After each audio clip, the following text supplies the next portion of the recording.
welcome back to, oh my god, what's this podcast? Compatible! Welcome back to Compatible! I'm Jules. Daisy. And I'm Daisy. Yeah, you're Daisy. And with us again, we have Jessamyn.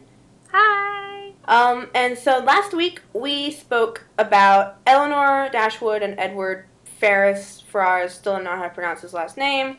Ed. This week, we are talking about Marianne Dashwood and Colonel Christopher Brandon, I discovered, was his first name. You know, he doesn't, I don't research. think he actually even has a name in the book. I think that was invented for one of the adaptations, if I'm remembering right. Huh. I don't think it's ever actually stated in the book. His first name is Colonel, like Colonel Sanders. His name is Colonel Brandon.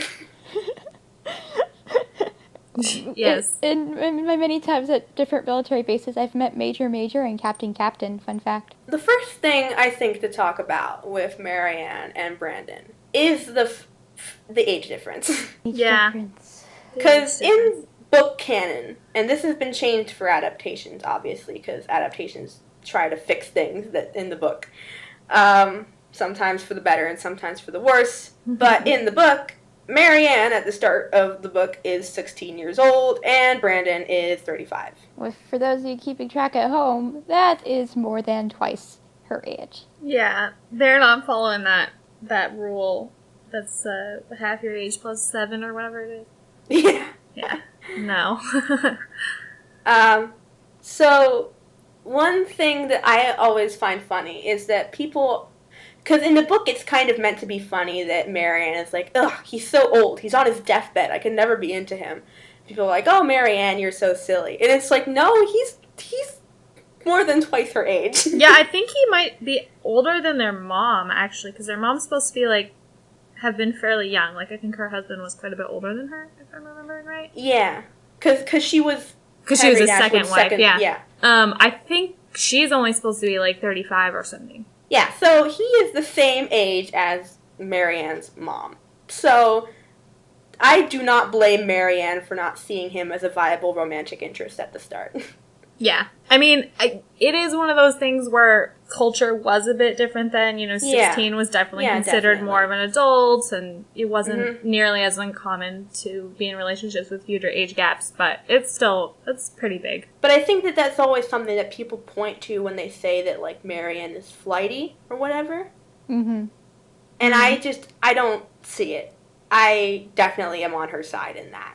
Yeah, no, I definitely get why she doesn't see him as a romantic option initially. I think she's also just kind of down on him in general. She's just kind of like, wow, he's the most boring person, and, like, why do we ever have to hang out with him? Mm-hmm. So, like, which I think is just showing some of her character of, like, she's very, very much, like, does what she wants, doesn't want to have to, like, deal with societal obligations, and whereas Eleanor just, like, sits there and takes it, you know? Mm-hmm. Yeah. So it's definitely Marianne, I think, is one of the most difficult Austen heroines to characterize. Mm-hmm. It's interesting. I think most people are most familiar with her from the Emma Thompson, Kate Winslet version, which makes her a little more, like, sweet, I think, than the book. Yeah. A little more like, oh, she's sweet, she's all romantic, and I think they made her, like, a little more palatable and relatable, maybe, than she is in the book. And then so, I don't know, we definitely got, with Project Dashwood, people who were just like, wow, Marianne is so bitchy, why is she like this? She isn't like this in the book. And I was like, she kind of is in the book, maybe you're just thinking of the movie. Because she has to have somewhere to, you know, have character growth from. If she starts off, like, totally perfect, then what's her arc gonna be?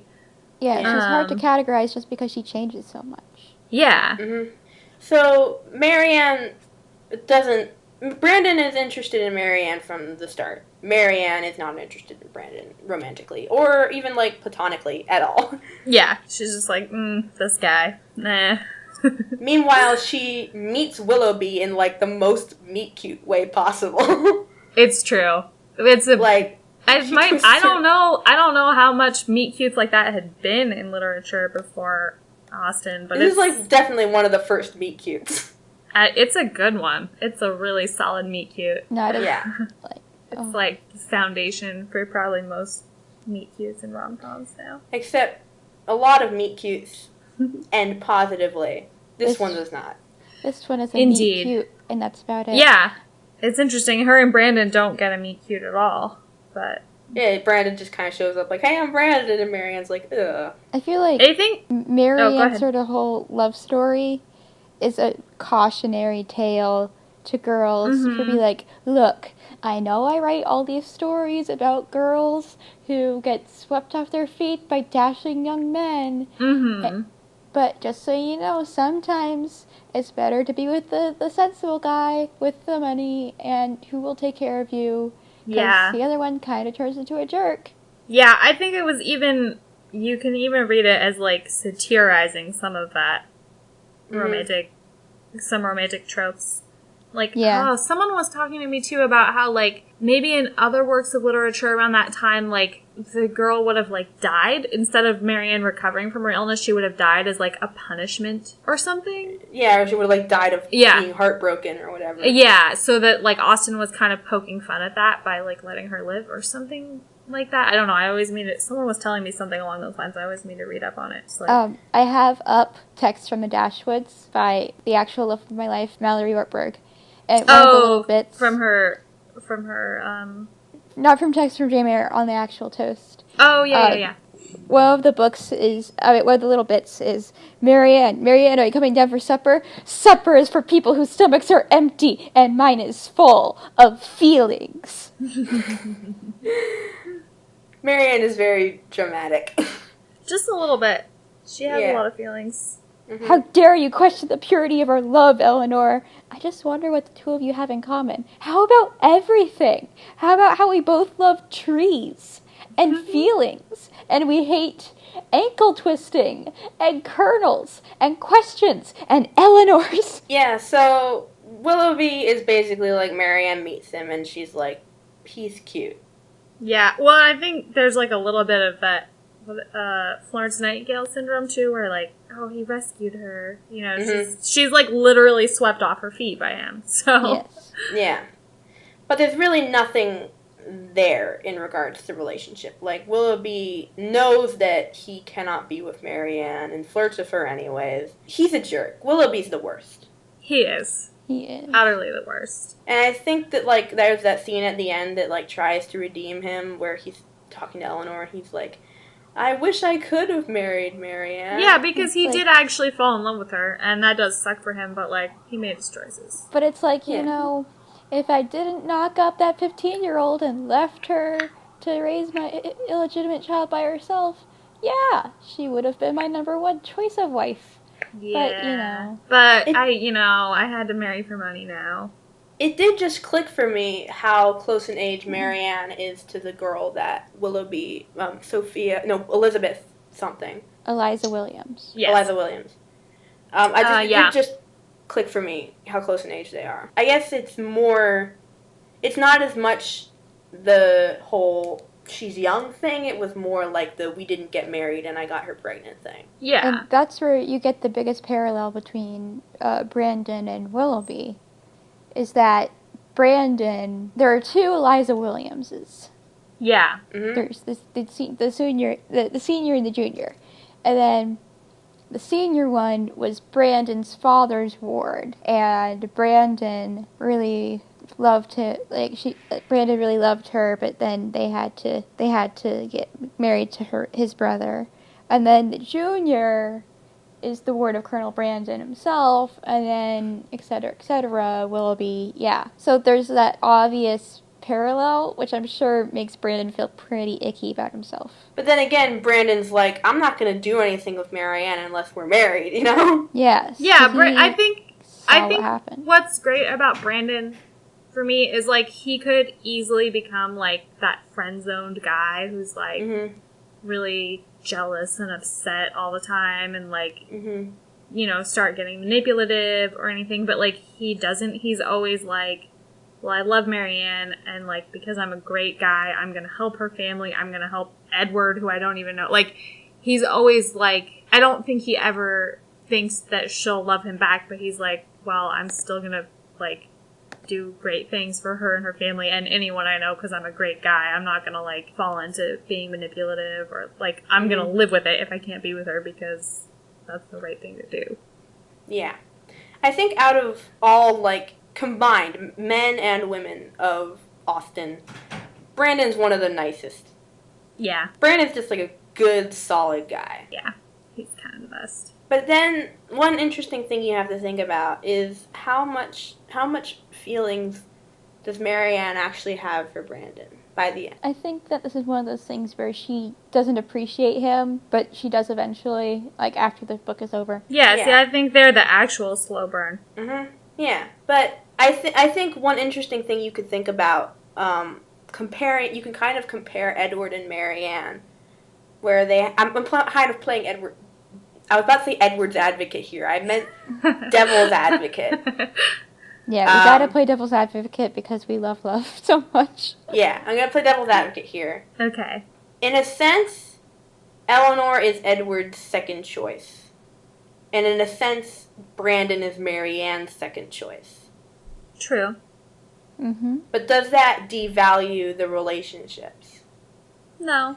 I don't think so. I think this is another one like Eleanor and Edward where it's quiet, it's sensible, but it's perfect. Like, there's no, like, passionate whatever, but there's a firm understanding. And I think people compare Pride and Prejudice and Sense and Sensibility a lot just because of, like, the fact that they are both blank and blank books. Yeah. Alliterative. And I think that also but they're they can be compared a lot. They're very different stories and very different types of relationships. Yeah, because Darcy and Elizabeth is very much a passionate thing, they're very, like, loud and sort of, like, they're, like, confessions of love and, like, all that big sort of dramatic gestures and stuff. Yeah. While the two ships in Sense and Sensibility are more quiet in comparison. Yes. Yeah.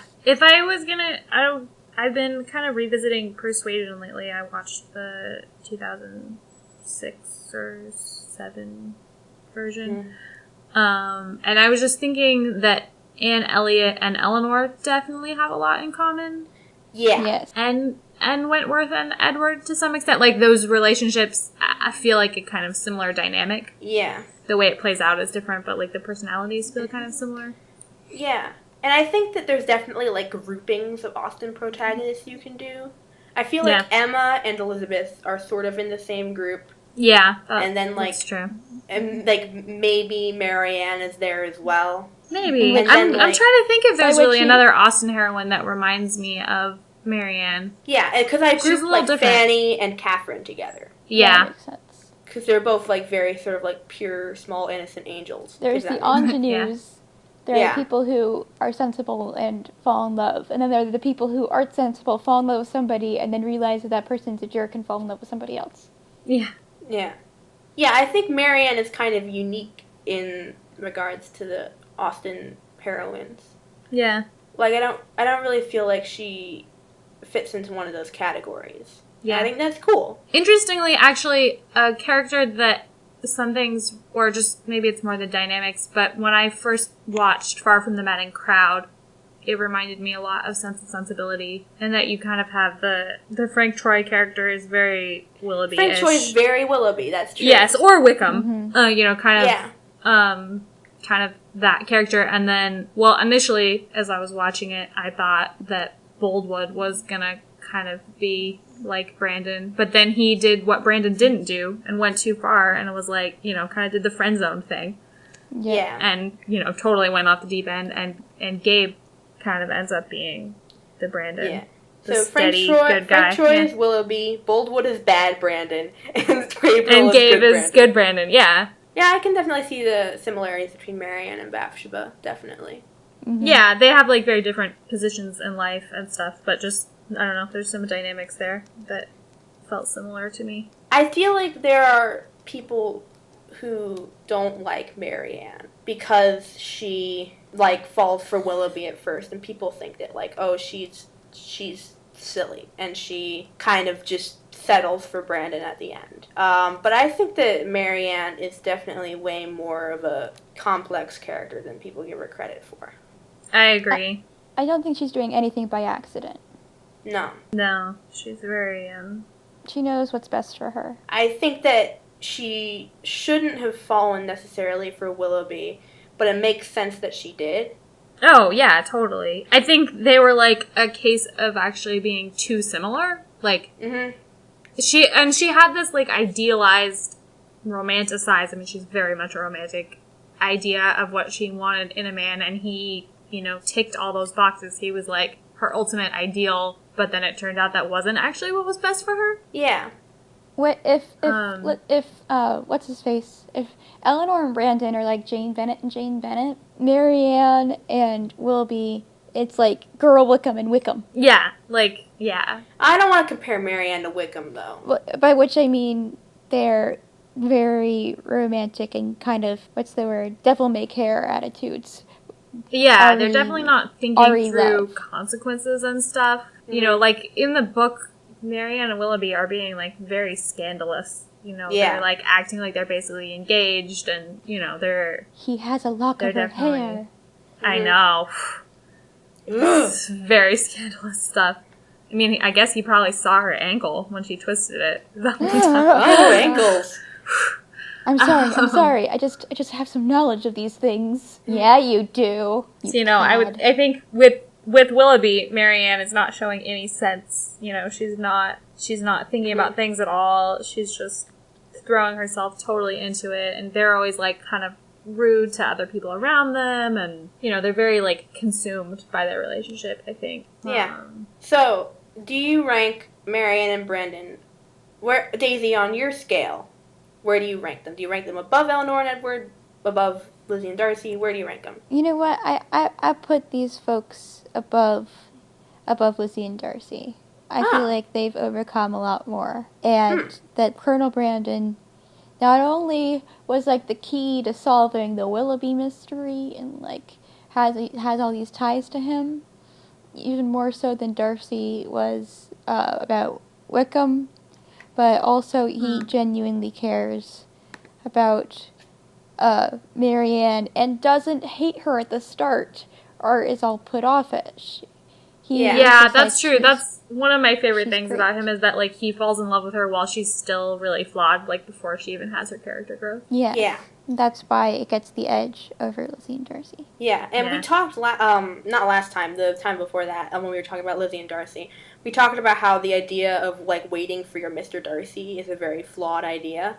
Yes. And I think I've heard you say, Jessamyn, that people should say instead you should be waiting for your Mr. Colonel Brandon. Yeah, I'm sorry. Colonel Brandon is probably the best guy in Austen, and he's way better than Darcy. And, like, there's not very many people that have the kind of personality Lizzie has that would actually work with Darcy. Like, that relationship is incredibly rare, and those personalities are incredibly rare, and, like, not everyone is the future Mrs. Darcy. Calm down. I'm more of I guess this speaks to the adaptations we have made, Jessamyn. I'm more of a waiting for Mr. Knightley type of guy. I was going to say, Knightley and Tilney are probably, like, even for me in second place after Brandon. Yeah, that makes sense. I'm waiting for my dead ex-wife. Because that's the show that I did. Yeah. Oh, I just got it. I just got it. Yeah, go watch School of Spirit, an Unlikely web series on YouTube. Thank you. It needs more love. Oh, we didn't finish ranking. Yeah, okay, I'll rank. Yeah. For me, Mary, I think that there's just something about the age difference that squicks me out. And I think that they would be higher if there was less of an age difference. But then again, the ship wouldn't make as much sense if there wasn't an age difference, so I don't know. Yeah, I think it's kind of there for the, like, to make all the Eliza Williams stuff work out and stuff, like, that he's that much older. Yeah. I think I rank a version of Marianne and Brandon where they are closer in age, such as the version in Project Dashwood. I rank them above Eleanor and Edward. So I have them, and then below them Eleanor and Edward, and then below them Darcy and Lizzie. That's where mine would be at the moment, too. Brandon and Marianne is probably my top Austen ships. Nice. Everyone. Yeah, I kind of... #Brandy-Ann. Yeah. Sense and Sensibility just has such a special place in my heart. I saw the movie when I was, like, 4 years old, and I used to make my brother play Colonel Brandon rescuing me as Marianne, and That's weird. Well, yeah, I didn't. Let's I not look think too much into that. the weird part of it. Yeah, No. that's the kind of game you play as a kid that you realize. Yeah, when you're no, older. I That just was wanted weird. to be Marianne getting rescued, and he was the only boy around, so he had to be Brandon. Yeah. You know. All right. So, But- you plugged your stuff last time, but you can plug it again. Yeah. Jessamyn, you got anything to plug? Upcoming, I have Maggie Hale's Corner comes out, I believe, on November 1st, and I did some writing for that, and I'm going to do a little bit of transmedia, a little bit of editing. That one is based on North and South. Finally, North and South web series. And then November 4th, Twincidence premieres, and that is my show based on Shakespeare's A Comedy of Errors, so it's mostly gender swapped and lots of identical twin mix-ups, kind of Parent Trap meets Shakespeare. And I'm also doing a little bit of work for Janny's Diary, which I believe is also coming out sometime this fall. Awesome. All right. Thank you guys all so much for listening, and we'll see you next time. With who are we doing next time, Daisy? Is it? We're doing our Emma and favorite Knightley. Kids. We're doing Emma and Knightley. Oh, I love those two. Yes, you Um, adapted them. As you probably know, because They're I good did a whole ones. thing on them. I'm they're gonna talk they're about very them. good ones. My girls. All right. Thank you all for listening. See you next time. Thank Bye. you. Bye.